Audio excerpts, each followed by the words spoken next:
नमस्कार। आइए, आप सभी का स्वागत है हमारे YouTube चैनल ज्ञान गंगा जीके में। दोस्तों, हम देख रहे थे आरएस भर्ती 2023 को टारगेट करते हुए इंडिया हिस्ट्री, और इसके अंदर हम टॉपिक कर रहे हैं सिंधु घाटी सभ्यता। इससे पहले की क्लास में हम सिंधु घाटी सभ्यता का सामान्य परिचय देख चुके हैं था। इससे पहले हम हड़प्पा नगर के बारे में भी पढ़ चुके हैं। आज अगला नगर है हमारा, जिसका नाम है मोहनजोदड़ो। आज हम पढ़ेंगे मोहनजोदड़ो के बारे में। सबसे पहले आता है कि ये जो मोहनजोदड़ो है शब्द है, इस शब्द का शाब्दिक अर्थ क्या है? शाब्दिक अर्थ, मोहनजोदड़ो शब्द का शाब्दिक अर्थ क्या है, कई बार पूछा भी गया है। तो ये जो मोहनजोदड़ो शब्द है, ये सिंधी भाषा का शब्द है। सिंधी भाषा का शब्द, और इसका अर्थ होता है मृतकों का टीला। मृतकों का टीला। तो मोहनजोदड़ो का जो शाब्दिक अर्थ है वो है मृतकों का टीला, और यह शब्द सिंधी भाषा के शब्द है जिसका अर्थ है मृतकों का टीला। अब देखते हैं कि इसकी लोकेशन कहां पर है, ये स्थित कहां पर है। तो यह स्थित है लरकाना जिला,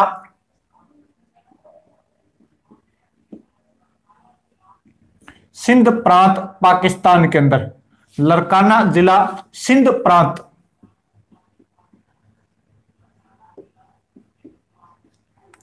और पाकिस्तान के अंदर यह स्थित है।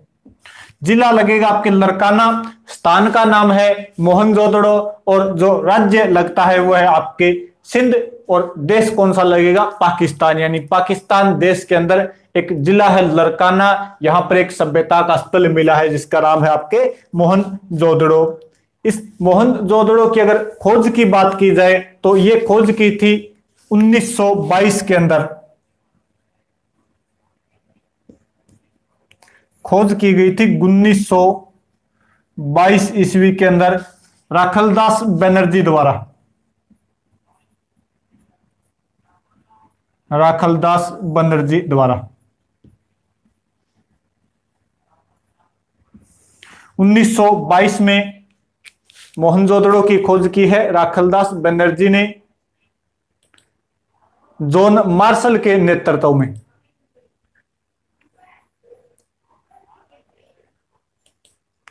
उन्नीस 1921 में हड़प्पा की खोज की थी दयाराम साहनी ने, और 1922 में राखलदास बनर्जी ने मोहनजोदड़ो की खोज की है, और इसके जो निर्देशक थे वो थे जॉन मार्शल।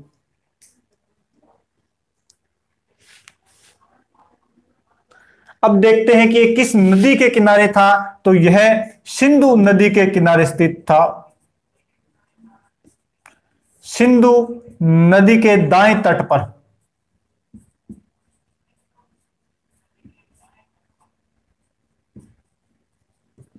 हमने देखा था कि हड़प्पा है वो रावी नदी के बाएं तट पर स्थित था, लेकिन यह जो मोहनजोदड़ो है यह सिंधु नदी के दाएं तट पर स्थित था।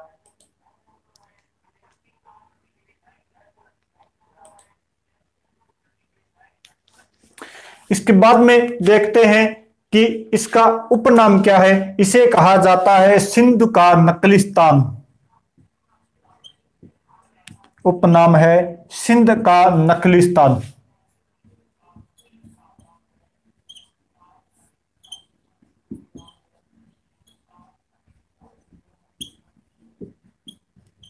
सिंध का नकलिस्तान इसे कहा जाता है, और इसका जो उत्खनन किया था वो भी इन्हीं राखलदास बनर्जी द्वारा किया गया था। उत्खनन व खोज किसने की है? राखलदास बनर्जी द्वारा की गई है। अब देखते हैं कि इसकी विशेषताएं क्या क्या है, यहां से हमें क्या क्या प्राप्त होते हैं। तो इसकी जो विशेषताएं हैं,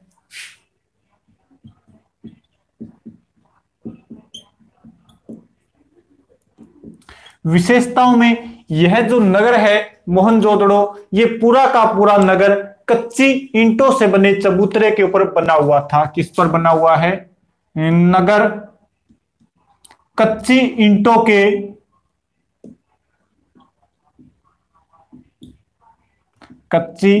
के चबूतरे पर बना हुआ था। चबूतरे पर बना हुआ है।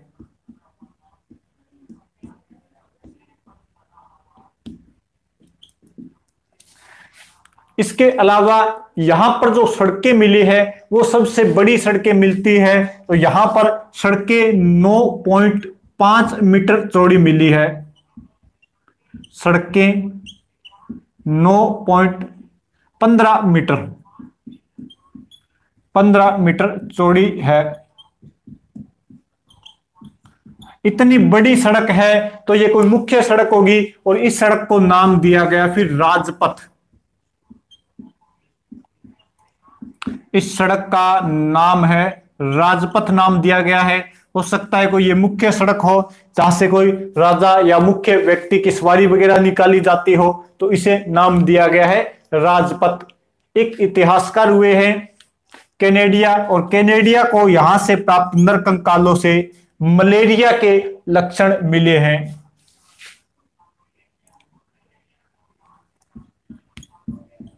इतिहासकार कैनेडिया को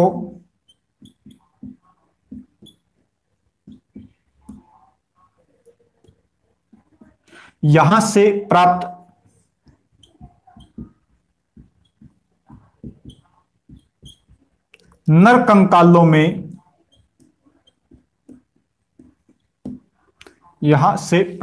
नरकंकालों में मलेरिया के लक्षण मिले हैं।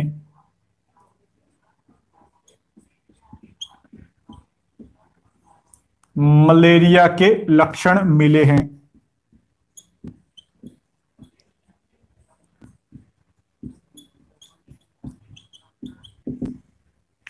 इसके अलावा यहां से हमें सूती कपड़े के अवशेष भी मिलते हैं।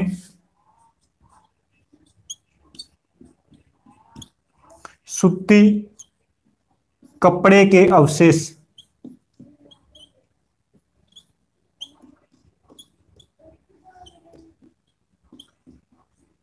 सूती धागे के, सूती कपड़े के अवशेष भी हमें यहां से मिलते हैं। इसके अलावा हमें यहां से मिला है एक बड़ा भवन जो 27 मीटर लंबा और 27 मीटर चौड़ा है।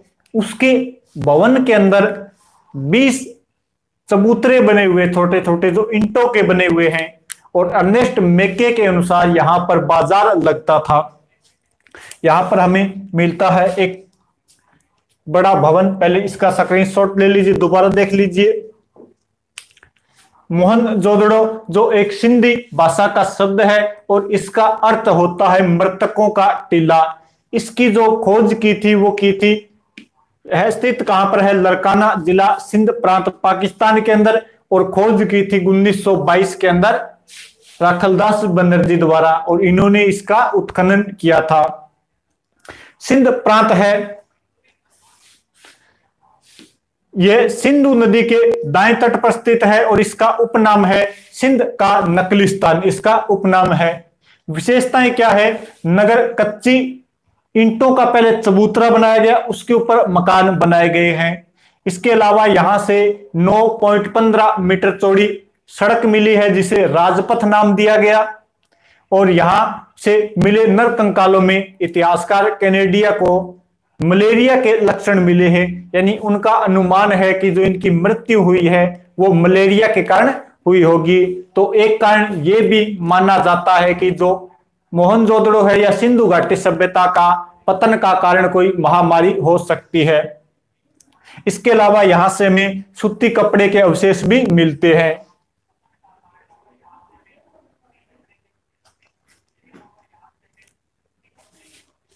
अब आगे चलते हैं। अब देखते हैं कि यहां से हमें एक भवन मिलता है जो 27x27 का है।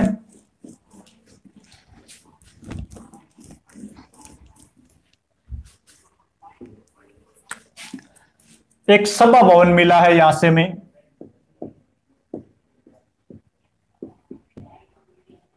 और यह जो सभा भवन है इसकी लंबाई चौड़ाई है 27 मीटर लंबा है।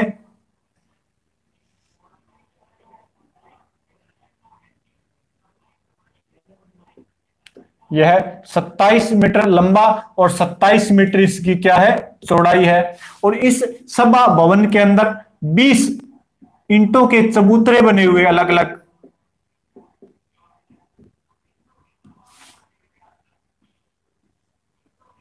चारों साइड इसके अंदर चबूतरे हैं।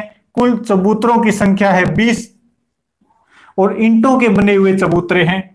और इन चबूतरों को देखकर अर्नेस्ट मेके के अनुसार यहां पर क्या लगता था, बाजार लगता था। मेके के अनुसार यहां पर क्या लगता था, बाजार लगता था। यह क्या है, एक सभा भवन है और इसी सभा भवन के अंदर हमें 20 ईंटों के बने हुए चबूतरे मिलते हैं और अर्नेस्ट मेके के अनुसार यहां पर क्या लगता था, बाजार लगता था। इसके अलावा हमें यहां से क्या मिलती है, समकोण पर सड़कें जो संपूर्ण सिंधु घाटी सभ्यता में मिली है।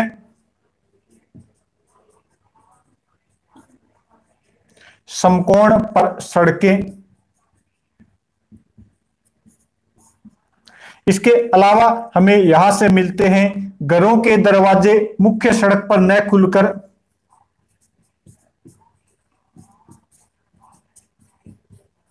घरों के दरवाजे मुख्य सड़क पर न खुलकर पीछे गली में खुलते थे।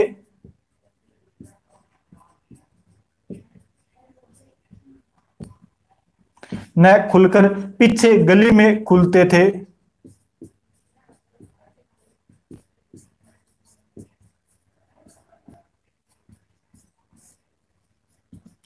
यहां से हमें जो मकान मिले हैं उन मकानों के दरवाजे हमें एक साइड में मिलते हैं। मकानों के दरवाजे एक तरफ मिलते हैं।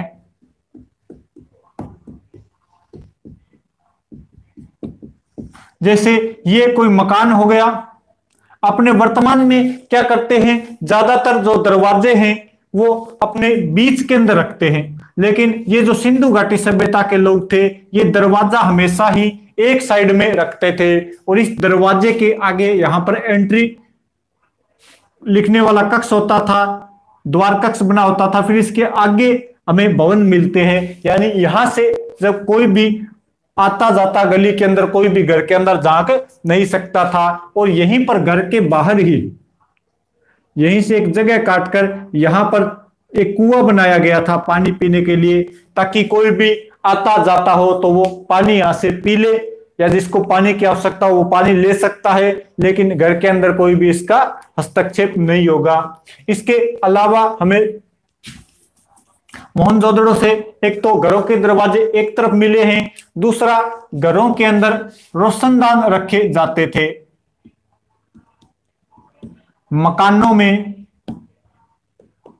हवा व रोशनी के लिए हवा व रोशनी के लिए रोशनदान रखे जाते थे।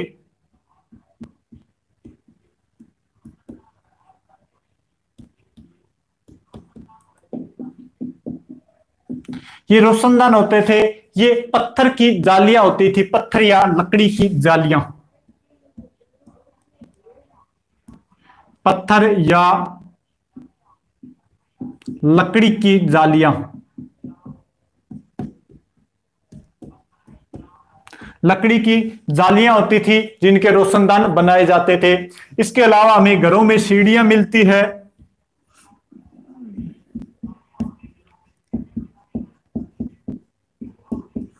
और घरों में सीढ़ियों का होने का मतलब है सीढ़ियों के साक्ष्य। इसका मतलब है कि जो मकान थे वो एक से ज्यादा बहुमंजिला भी हो सकते हैं, लेकिन हमें यहां से किसी भी बहुमंजिला इमारत के साक्ष्य तो नहीं मिले, लेकिन घरों में क्या मिलती है, सीढ़ियां मिलती है। इसके अलावा यहां से हमें कूड़ा पात्र भी मिला है। मकानों की जो छत होती थी वो ज्यादातर लकड़ी की बनी होती थी, मकानों की छत ज्यादातर लकड़ी की बनी होती थी। यहां से हमें महिला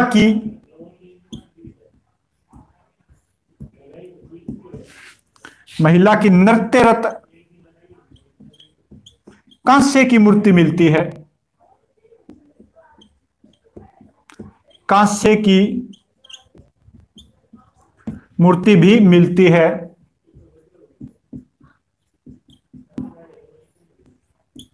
एक महिला है, छोटी मूर्ति लगभग 4 सेमी के आसपास की, और उस महिला की जो मुद्रा है वो नृत्य रत्न मुद्रा है, यानी वो नृत्य रत्न मुद्रा में खड़ी हुई है। और ये जो मूर्ति है ये किस धातु की बनी हुई है? कांस्य की धातु की बनी हुई है। इसके एक हाथ में चूड़ियां है, गले में इसके नेकलेस या आपके कुछ पहना हुआ है, आभूषण वगैरह पहना हुआ है, और एक हाथ में चूड़ियां भी इसके है। और किस मुद्रा में खड़ी हुई है?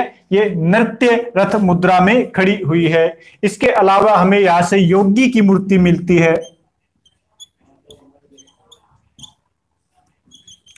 योगी की मूर्ति।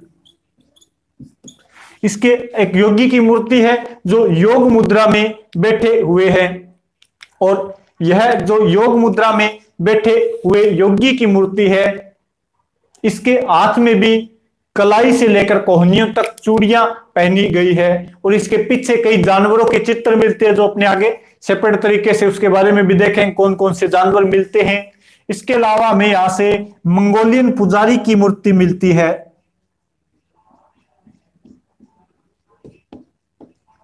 मंगोलियन पुजारी की मूर्ति।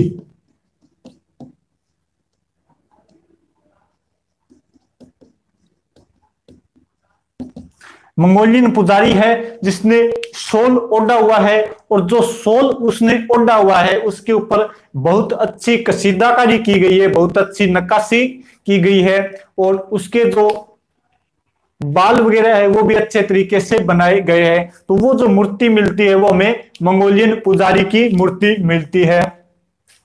एक चित्र मिला है जिसके अंदर इधर वाला आपने देख लिया, एक सभा भवन मिलता है, 27 बाई 27 मीटर का है। मेके के अनुसार यहां पर बाजार लगता था। समकोण पर सड़कें, घरों के दरवाजे मुख्य सड़क पर न खुलकर पीछे गली में खुलते थे,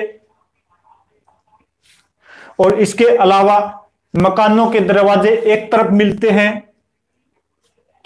मकानों में हवा व रोशनी आने के लिए रोशनदान मिले हैं, और ये जो रोशनदान मिले हैं ये लकड़ी या पत्थर की बनी जालियों के बने होते थे। घरों में सीढ़ियां मिली है, कूड़ा पात्र मिले हैं। इसके अलावा नृत्य रथ कांस्य की मूर्ति मिली है, महिला की मूर्ति है, योगी की मूर्ति मिली है, मंगोलियन पुजारी की मूर्ति मिली है।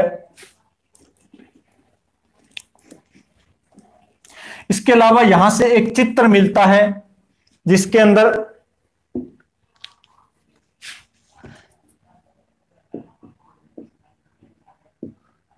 बकरे का या चाकू लिए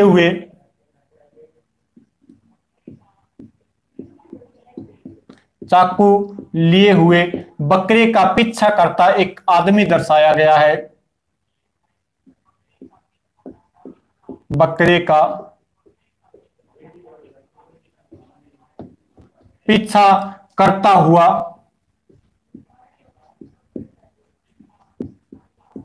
आदमी का चित्र मिला है। यहां पर एक चित्र मिला है जिसके अंदर एक आगे बकरा है, उसके पीछे चाकू लिए हुए एक आदमी जा रहा है, और इसका मतलब है कि वो उस बकरे की क्या करना चाहता है? बलि देना चाहता है। तो यहां से हमें बलि प्रथा के साक्ष्य भी मिलते हैं। यह किस प्रकार के साक्ष्य है? बलि प्रथा के। बलि प्रथा के साक्ष्य है ये। और देखें तो यहां पर जल निकासी बढ़िया मिलती है।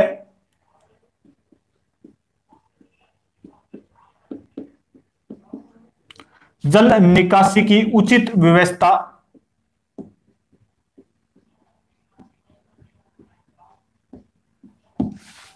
जैसे घरों की कोई नालियां निकली और वो नालियां जाकर आगे बड़े नाले में मिलेगी, दोनों तरफ से नालियां आ गई और यहां पर फिर बड़े नाले के अंदर थोड़ी थोड़ी दूर के ऊपर चैम्बर बने हुए हैं और ये ढकी हुई नालियां हैं। अब अगर यहां पर सफाई करनी होगी तो इस चैम्बर को हटाएंगे, यहां से साफ करेंगे और वापस इस चैम्बर को बंद कर दिया जाएगा। तो घरों से सीधी नालियां कहां पर जाएगी? बड़े नाले में।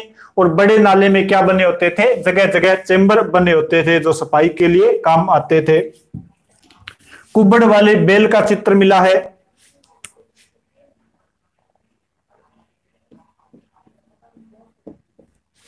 कुब्बड़ वाले बैल का चित्र,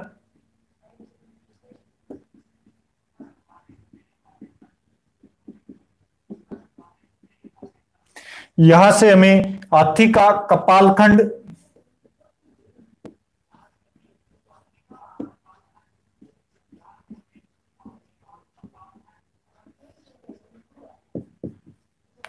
घोड़े के दांत के अवशेष,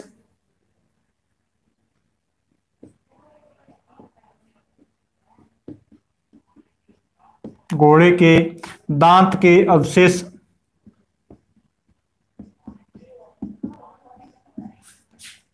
चांदी का कलश,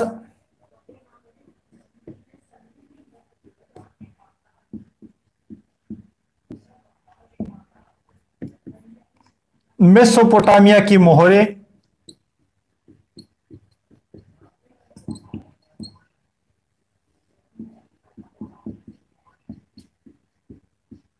आदि सामान भी हमें यहां से मिलता है। इसके अलावा हमें यहां से सूती कपड़ा व सूती धागा भी मिलता है।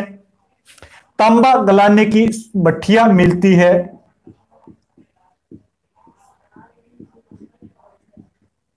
तांबा गलाने की भट्ठियां,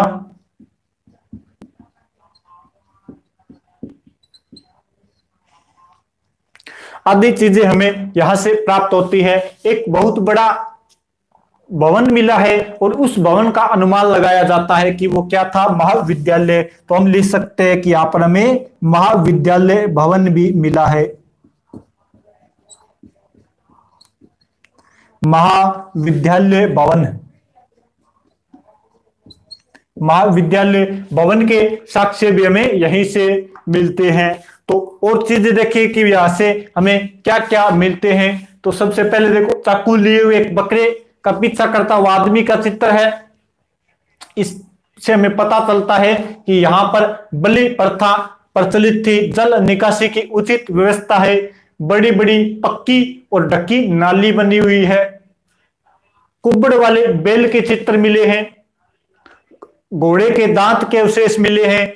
हाथी का कपालखंड मिला है। चांदी का कलश मिला है। मेसोपोटामिया की मोहर मिली है। इसके अलावा तांबा गलाने की भट्ठी और महाविद्यालय के अवशेष भी यहां से मिले हैं। महाविद्यालय भवन यहां से मिलता है। इस सभ्यता के बारे में, इस शहर के बारे में कहा जाता है कि यह शहर 7 बार बना व 7 बार उजड़ा है। 7 बार बसा व 7 बार उजड़ा। कौन सा शहर है? सिंधु घाटी सभ्यता का जो 7 बार बना व 7 बार उजड़ा, तो वो है आपके मोहनजोदड़ो। यहां से हमें चांदी की मोहर भी मिलती है।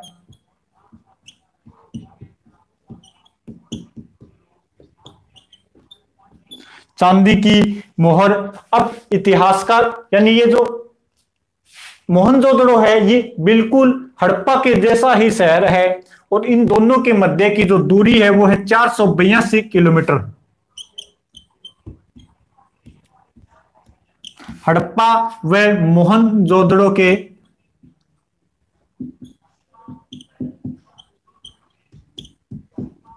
मध्य की दूरी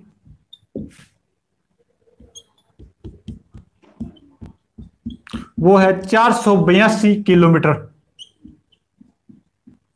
अब इतनी दूर पर होने के बाद भी दोनों शहर एक समान मिले हैं, तो इतिहासकार स्टुअर्ट पिगट के अनुसार ये एक संयुक्त राज्य की राजधानी हो सकती है।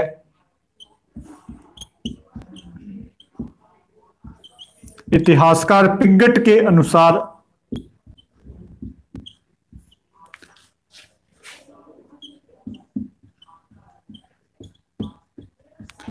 मोहनजोदड़ो व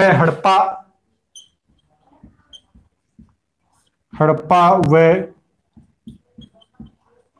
मोहनजोदड़ो एक विशाल साम्राज्य की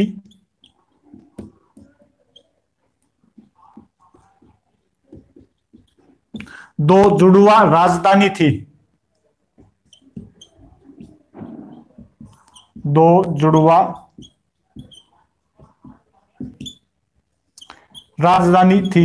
स्टुअर्ट पिगट के अनुसार मोहनजोदड़ो और हड़प्पा एक विशाल साम्राज्य की दो राजधानी थी। अब इसके अलावा यहां से अगर हमें देखा जाए कि क्या मिलती है, तो सर्वाधिक मोहरें कहां से मिलती है? मोहनजोदड़ो से। सर्वाधिक मोहरें प्राप्त होती है। अब अगर आ जाए कि सर्वाधिक अभिलेख युक्त मोहरे, जिनके ऊपर कुछ न कुछ अभिलेख लिखा हुआ है, वो कहां से प्राप्त होती है? तो वो होगी आपके हड़प्पा से प्राप्त। और सर्वाधिक मोहरे कहां से प्राप्त होती है? तो ये होगी आपके मोहनजोदड़ो से प्राप्त होती है। अब यहां पर हमें एक पद्मासन योगी की मूर्ति भी मिलती है।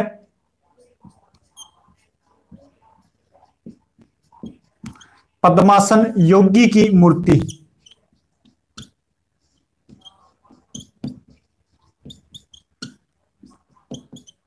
पद्मासन योगी की मूर्ति मिलती है, और जिसकी हमने पहले चर्चा की थी, जिक्र किया था। इस पद्मासन योगी के कलाई से लेकर कंधों तक हाथों में चूड़ियां पहनी हुई है, और यह समाधि मुद्रा में है। किस मुद्रा में है? समाधि मुद्रा में।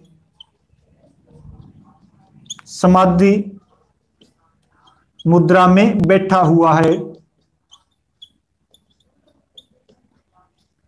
और इसे जॉन मार्शल इसको आदतन शिव कहते हैं। जॉन मार्शल के अनुसार यह आदतन शिव है। जॉन मार्शल इसे क्या कहते हैं? पशुपतिनाथ शिव।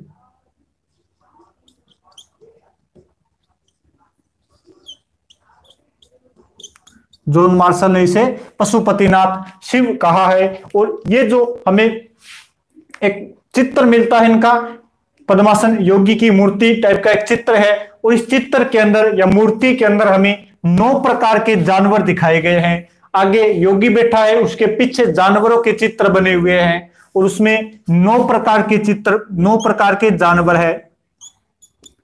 9 जानवरों के चित्र है। लेकिन इसमें जो जानवरों के चित्रों की संख्या तो है 9, और जानवरों के जो प्रकार है वो है 7। यानी यहां से हमें 7 प्रकार के जानवर मिलते हैं। 7 प्रकार के जानवर, चित्र है 9 और जानवरों की संख्या कितनी है? 7, जिसमें हरिण 2 बार है और मछली भी 2 बार बनी हुई है। लेकिन हमें पूछा गया था कि पद्मासन योगी की जो मूर्ति है, इसमें से किसका चित्र नहीं मिलता? तो वो यहां से नहीं मिलता, बैल का चित्र। इसमें किस जानवर का चित्र नहीं है? बैल का चित्र नहीं है, क्योंकि सर्वाधिक जो चित्र और मूर्तियां मिली है वो हमें बैल की मिलती है। लेकिन इस पद्मासन योगी की जो मूर्ति है, इसमें से हमें बैल का चित्र नहीं मिलता। इसमें से हमें बैल का चित्र नहीं मिलता। और देखें कि यहां से हमें क्या क्या मिलता है, तो हमें स्वास्तिक का चिन्ह मिलता है।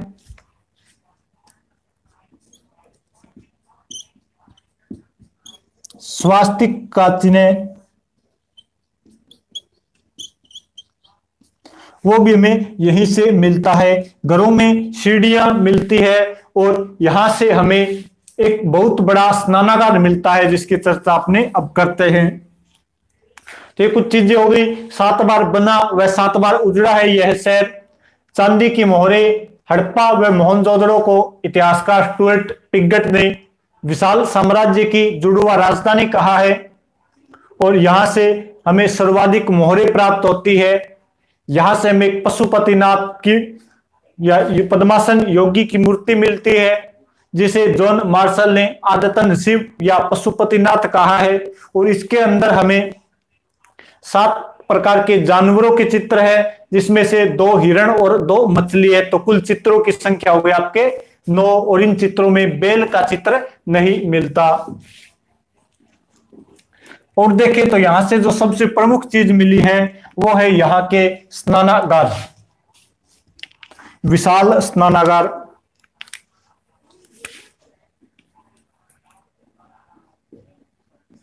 यहां से हमें मिलते हैं विशाल स्नानागार।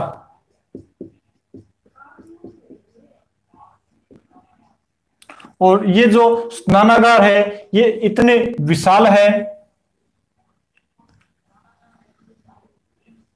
कि इनकी जो लंबाई चौड़ाई है वो ऐसे तो है 55 मीटर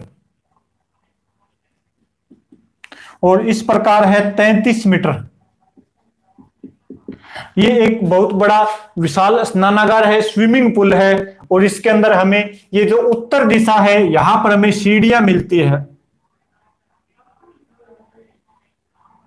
उत्तर दिशा में हमें क्या मिलती है? सीढ़ियां। इसके अलावा दक्षिण दिशा में भी सीढ़ियां बनाई गई है, यानी उत्तर व दक्षिण के अंदर इसके अंदर जाने के लिए क्या बनाई गई है?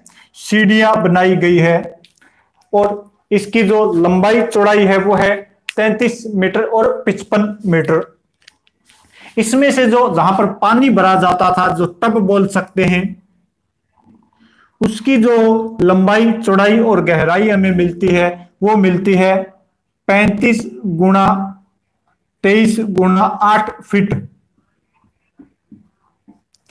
35 फीट तो वह लंबा हो गया, 23 फीट चौड़ा है और 8 फीट वह गहरा है जिसके अंदर पानी भरा जाता था। यहां पर साइड में हमें जल निकासी के लिए द्वार मिलता है, यह जल निकासी। यह क्या चीज है? जल निकासी द्वार है। इसके चारों ओर हमें बरामदे बने हुए मिले हैं।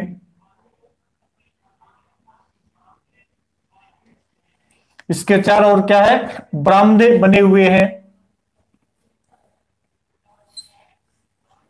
जो यहां पर आने वालों के लिए ठहरने बैठने वगैरह या कपड़े वगैरह चेंज करने की व्यवस्था की गई है। यहीं से हमें इसमें जल भरने के लिए कुआं मिला है।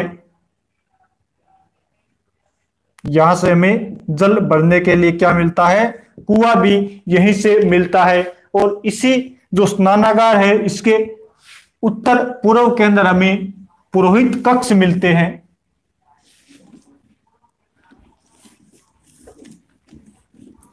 उत्तर पूर्व के अंदर हमें इसके पुरोहित कक्ष भी मिलते हैं।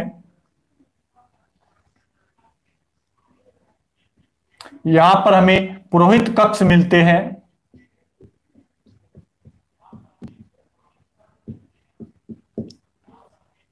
जो अलग ही चबूतरे पर बने हुए हैं। इसके अलावा हमें जो ये स्नानागार है इसकी फर्श व ईंटों पर,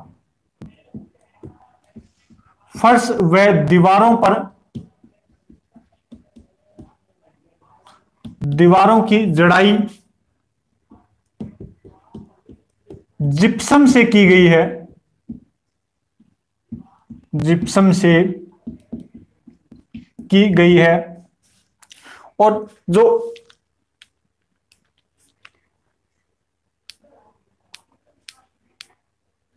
जल आपूर्ति के लिए यहां पर क्या बनाए गए हैं? कुएं बनाए गए हैं। जॉन मार्शल के अनुसार यह जो स्नानागार है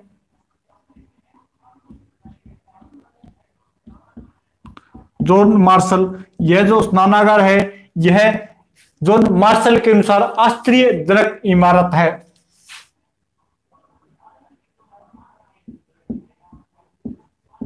आश्चर्यजनक इमारत।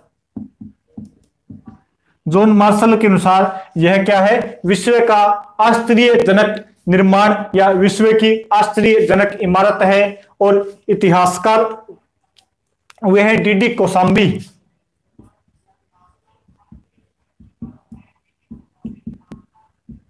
और डीडी कौशाम्बी ने इसी स्नानागार को नाम दिया था पुष्कर ताल या कमल ताल। पुष्कर ताल या कमल ताल, डीडी कौशाम्बी ने इसे नाम दिया था। और जॉन मार्शल ने इसे तत्कालीन विश्व का आश्चर्य इमारत कहा है। आश्चर्य इमारत, तत्कालीन विश्व की आश्चर्यजनक इमारत इसे जॉन मार्शल ने कहा था। ये है यहाँ का स्नानागार और ये जो स्नानागार है ये सबसे बड़ा स्नानागार है। सबसे बड़े स्नानागार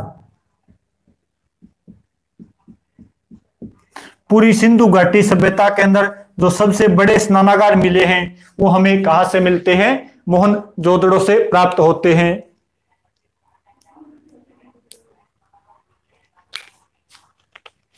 इसके अलावा हमें यहां से अन्नागार भी मिलते हैं।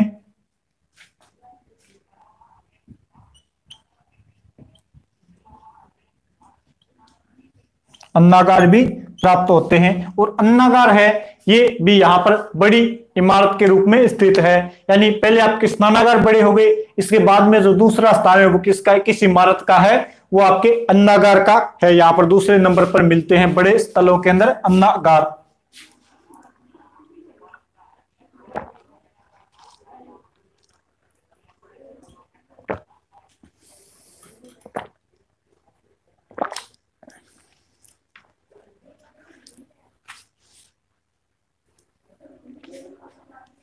और सबसे महत्वपूर्ण जो बात है वो ये है कि हमें मोहनजोदड़ो का नाम ही मृतकों का टीला, यहां से हमें बहुत सारी लाशें या कंकाल मिलते हैं, लेकिन यहां से हमें कोई भी कब्रिस्तान के साक्ष्य नहीं मिलते।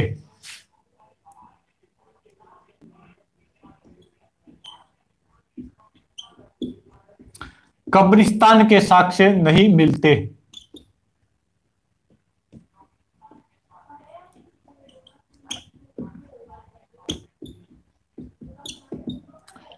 यानी मोहनजोदड़ो से में किसी भी प्रकार की कब्र या कब्रिस्तान के साक्ष्य नहीं मिलते हैं। ये हो गई हमारी मोहनजोदड़ो पूरा का पूरा शहर, पूरा का पूरा मोहनजोदड़ो सभ्यता।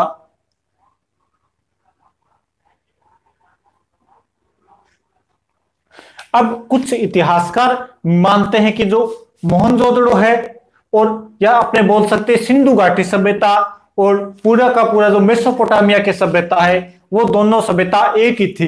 यानी सिंधु घाटी सभ्यता को मेसोपोटामिया का ही भाग मानते हैं। लेकिन जो वर्तमान के अंदर नई रिसर्च हुई है, वर्तमान के अंदर जो नए साक्ष्य खोजे गए हैं उसके अनुसार सिंधु घाटी सभ्यता और मेसोपोटामिया की सभ्यता अलग अलग थी। इन दोनों के मध्य में अंतर क्या है वो अपने देखते हैं। तो पहले स्क्रीनशॉट ले लीजिए।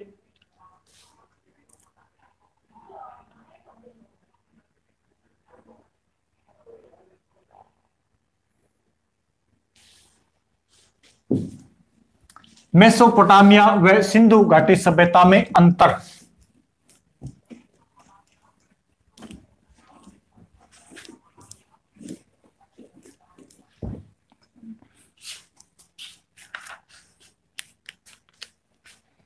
एक साइड यहां पर मैं मेसोपोटामिया लिख देता हूं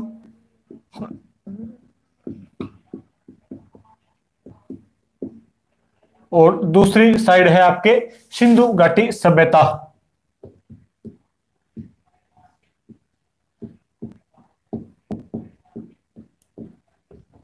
अब इन दोनों के मध्य अपने अंतर देखते हैं भी क्या क्या अंतर है।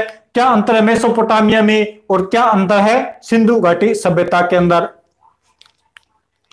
मेसोपोटामिया की जो सभ्यता है यह कृषक प्रधान सभ्यता थी।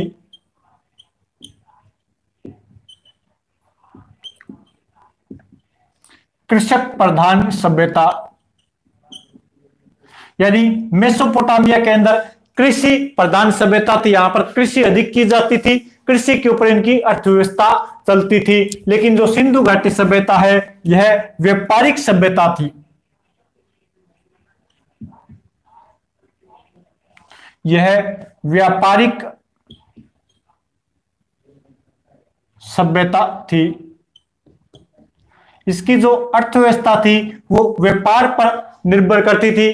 कृषि ये भी करते थे, लेकिन इनकी जो मुख्य प्रधानता थी वो किसकी थी? व्यापार की प्रधानता थी। मुख्य जो इनका अर्थव्यवस्था का सोर्स था वो थे आपके व्यापार, इनका मुख्य अर्थव्यवस्था का सोर्स हुआ करता था। इसके अलावा ये जो मेसोपोटामिया की सभ्यता है ये ग्रामीण सभ्यता थी। ग्रामीण सभ्यता, यहां से हमें गांव के अवशेष मिलते हैं, जबकि सिंधु घाटी सभ्यता से हमें शहरों के अवशेष मिलते हैं। तो यह नगरीय सभ्यता थी। नगरीय सभ्यता, यहां पर हमें नाली व सड़कों का अभाव मिलता है। नालियों व पक्की सड़कों का अभाव, पक्की सड़कों का अभाव मिलता है, जबकि सिंधु घाटी सभ्यता में नालियों व सड़कों की सुव्यवस्थित व्यवस्था की गई थी। नालियों व सड़कों की सुव्यवस्थित व्यवस्था की गई थी।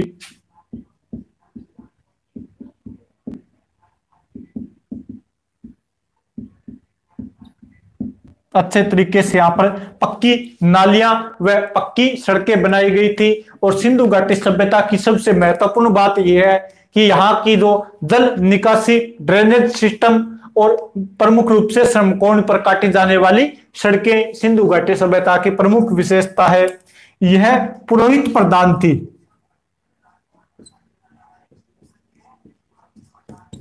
पुरोहित प्रधान सभ्यता, और सिंधु घाटी सभ्यता थी व्यापारिक प्रधान सभ्यता। यहां पर व्यापारी वर्ग की प्रधानता थी। मेसोपोटामिया की जो सभ्यता है इससे हमें जो लिपि मिलती है वो मिलती है किलाकार लिपि।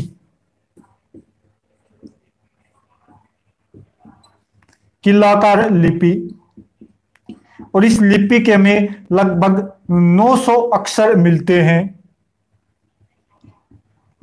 जबकि सिंधु घाटी सभ्यता से हमें भावचित्रात्मक लिपि मिलती है।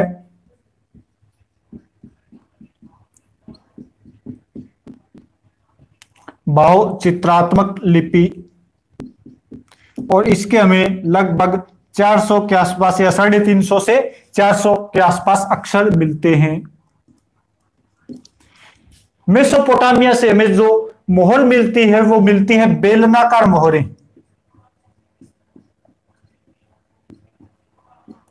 बेलनाकार मोहरें, और सिंधु घाटी सभ्यता से हमें वर्गाकार व आयताकार मोहरें मिलती है। वर्गाकार व आयताकार मोहरें,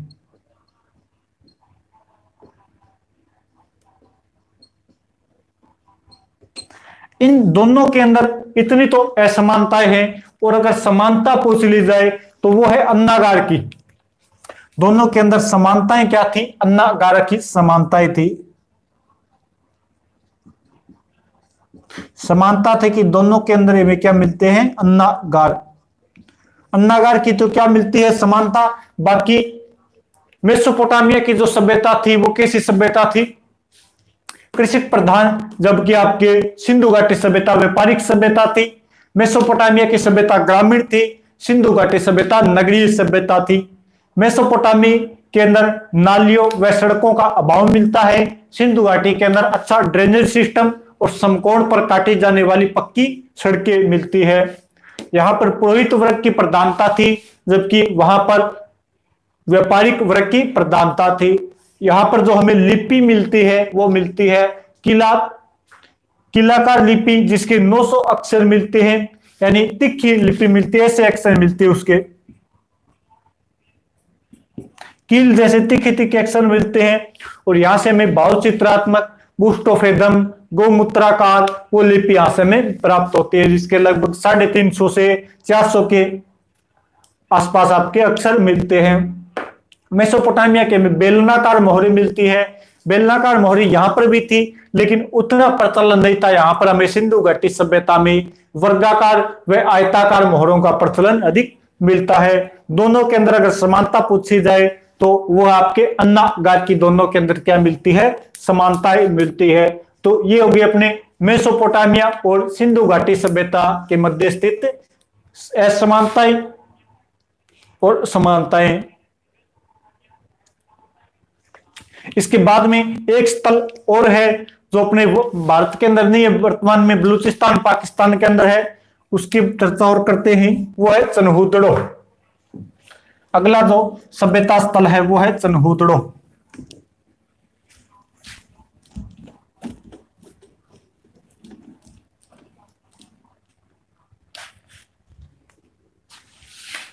नंबर 3 पर देखते हैं चनहूदड़ो।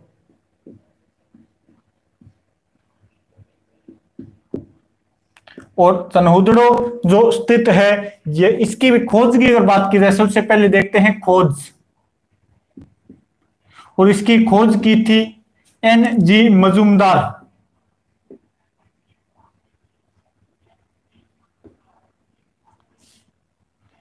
N.G. मजूमदार, नानी गोपाल मजूमदार ने चनहूदड़ो की खोज की थी। कब की थी खोज? तो ये जो खोज की थी वो की थी 1931 ईस्वी के अंदर। और इसका जो उत्खनन किया था, उत्खनन किया था अर्नेस्ट मेक्के द्वारा। उत्खनन किया था अर्नेस्ट मेक्के ने। उत्खनन कब किया था? तो इसका उत्खनन किया था 1935 के अंदर, 34-35 में इसका उत्खनन किया गया है। अर्नेस्ट मेक्के द्वारा इसका उत्खनन किया गया है। और चनहूदड़ो स्थित कहां पर है? तो यह स्थित है सिंध प्रांत पाकिस्तान के अंदर।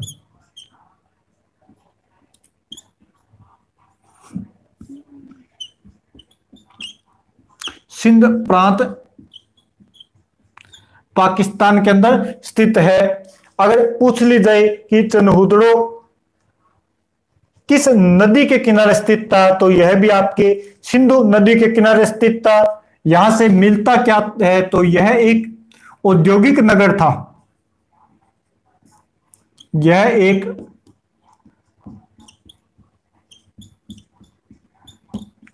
औद्योगिक नगर था। यहां से हमें उद्योगों के बारे में जानकारी मिलती है। तो चनहूदड़ो कैसा नगर था? एक औद्योगिक नगर था। नगर है, औद्योगिक नगर है, तो क्या मिलेंगे? यहां से हमें मनके बनाने का कारखाना मिलता है। मनके बनाने का कारखाना कहां से मिलता है? चनहूदड़ो से मिलता है। अब जब ये औद्योगिक नगर होगा तो यहां पर कोई भी किलेबंदी नहीं होगी। तो यहां पर क्या नहीं थी? किलेबंदी नहीं थी। किलेबंदी नहीं थी। इसके अलावा हमें यहां से शाही व दवात के शाही व दवात के साक्ष्य मिलते हैं। शाही व दवात के साक्ष्य भी यहीं से मिलते हैं। दुर्ग के साक्ष्य नहीं मिलते। यहां से हमें पित्तल की इक्का गाड़ी मिली है।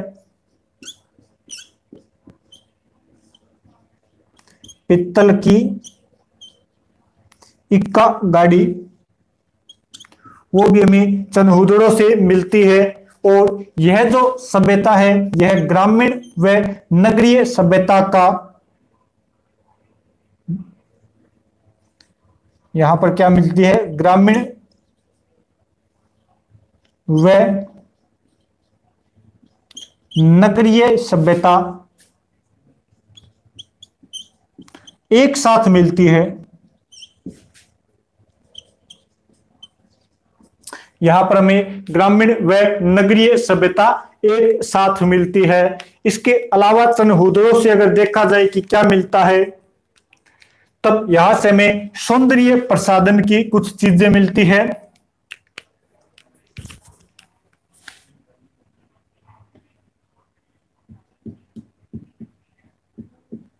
सौंदर्य प्रसाधन जैसे लिपस्टिक,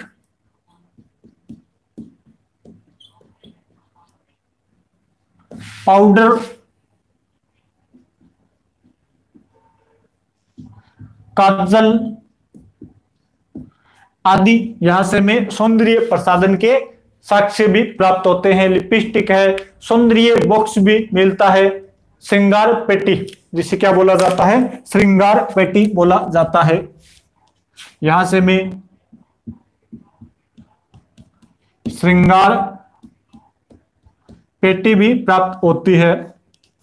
इसके अलावा यहां से हमें कुत्ते द्वारा बिल्ली के पीछा किए जाने के साक्ष्य भी मिलते हैं। कुत्ते द्वारा बिल्ली का पीछा किए जाने के साक्ष्य,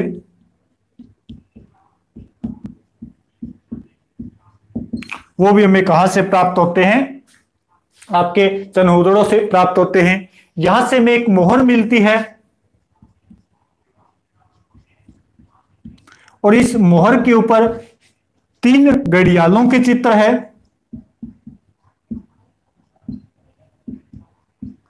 3 घड़ियाल व 2 मछली के चित्र बने हुए हैं। 2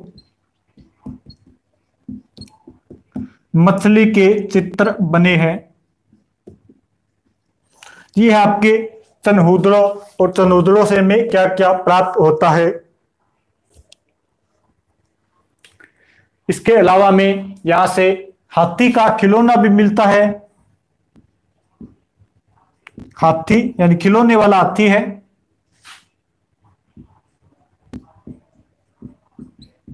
खिलौना मिलता है, और इस खिलौने के अंदर कौन सा खिलौना मिलता है, हाथी का खिलौना, क्या बोल सकते हैं, मिट्टी का हाथी।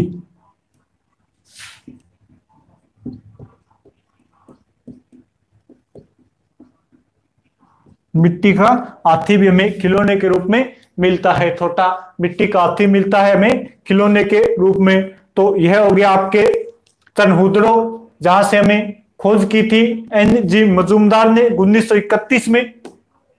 उत्खनन किया था अर्नेस्ट मैके ने 1935 में। सिंध प्रांत पाकिस्तान में मिलता है।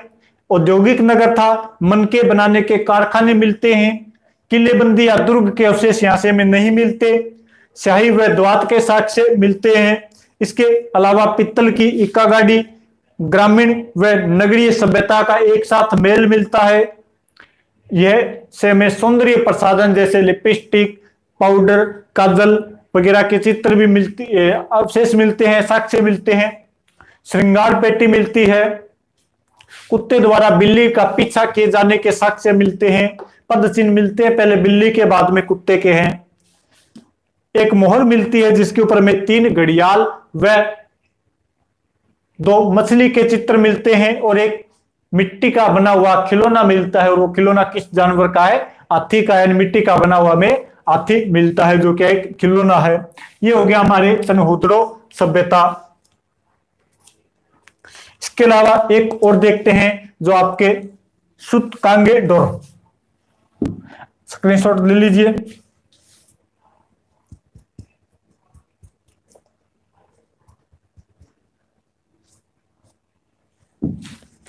अगला जो सभ्यता स्थल है वो है आपके सूतकांगे डोर।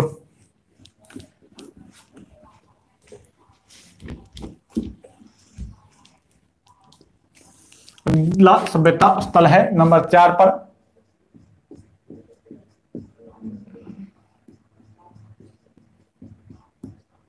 सूतकांगे डोर। और यह जो सूतकांगे डोर है, यह सिंधु घाटी सभ्यता का पश्चिमी बिंदु है। सिंधु सभ्यता का पश्चिमी स्थान।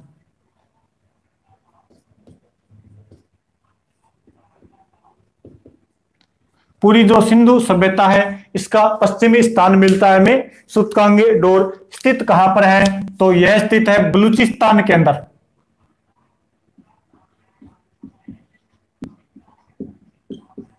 मकरान जिला बलूचिस्तान, जहां पर अधिकार है पाकिस्तान का। बलूचिस्तान पाकिस्तान में स्थित है। किस नदी के किनारे स्थित है? तो यह नदी है उसका नाम है दाश्क या दास्त नदी। दाश्क या दास्त नदी के किनारे स्थित है। इसकी जो खोज की गई थी वो की गई थी 1927 में। सूतकांगे डोर की खोज की थी 1927 में और खोज की गई थी स्टाइन द्वारा। 1927 में किसने की है इसकी खोज? स्टाइन ने इसकी खोज की है। और 1962 में जाकर इसका क्या किया गया था? उत्खनन।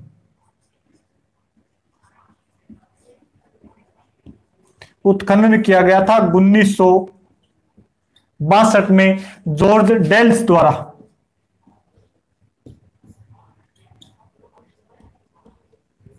जॉर्ज डेल्स द्वारा इसका उत्खनन किया गया था। यहां से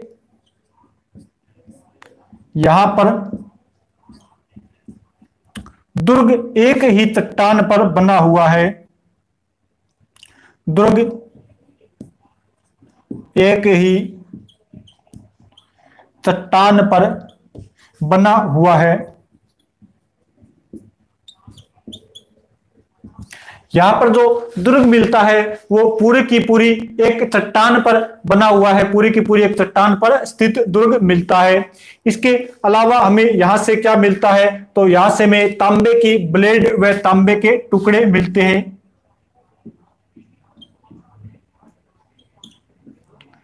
तांबे की ब्लेड के टुकड़े।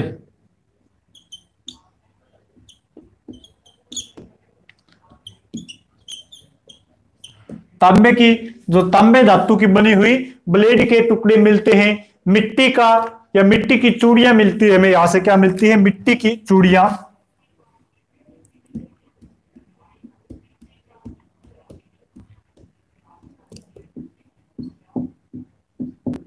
मिट्टी की चूड़ियां मिलती है। और यह जो स्थान था यह समुद्र के किनारे स्थित था। तो यहां से हमें नाव के अवशेष भी मिलते हैं या नाव के साक्ष्य। और यह स्थान था एक बंदरगाह था। एक बंदरगाह या पतन था। ये क्या था? एक बंदरगाह है या पतन था। तो ये हो गया अपना सिंधु घाटी सभ्यता का सबसे पश्चिमी छोर, जिसका नाम है सूतकांगे डोर। स्थित कहां पर है? बलूचिस्तान, मकरान जिला। जिला कौन सा लगता है यहां पर? मकरान जिला। बलूचिस्तान के अंदर एक जिला है मकरान जिला। और वर्तमान में बलूचिस्तान के ऊपर अधिकार है पाकिस्तान का। तो पाकिस्तान में स्थित है। नदी कौन सी लगेगी? दाश्क या दास्त नदी। और खोज की गई थी 1927 में स्टाइन द्वारा। उत्खनन किया गया था 1962 में जॉर्ज डेल्स द्वारा। हमें यहां पर जो दुर्ग मिलता है वो एक ही चट्टान पर बना हुआ है। इसके अलावा तांबे की ब्लेड के टुकड़े, मिट्टी की चूड़ियां और यहां से में नाव के साक्ष्य भी मिलते हैं। और समुद्र के किनारे होने के कारण यह क्या था? एक बंदरगाह था। यह क्या था? एक बंदरगाह था। ये हो गए हमारे सिंधु घाटी सभ्यता के कुछ स्थल। अब अगली क्लास के अंदर अपने भारत में स्थित स्थलों के बारे में देखेंगे कि भारत के अंदर पहला स्थल कौन सा खोजा गया था। जैसे कुछ कालीबंगा मिलता है। पहला उत्खनित स्थल है वो आपके रोपड़ पंजाब के अंदर मिलता है। ये तो अपने भारत के बाहर जो बड़े बड़े स्थल थे उनके बारे में चर्चा हो गई।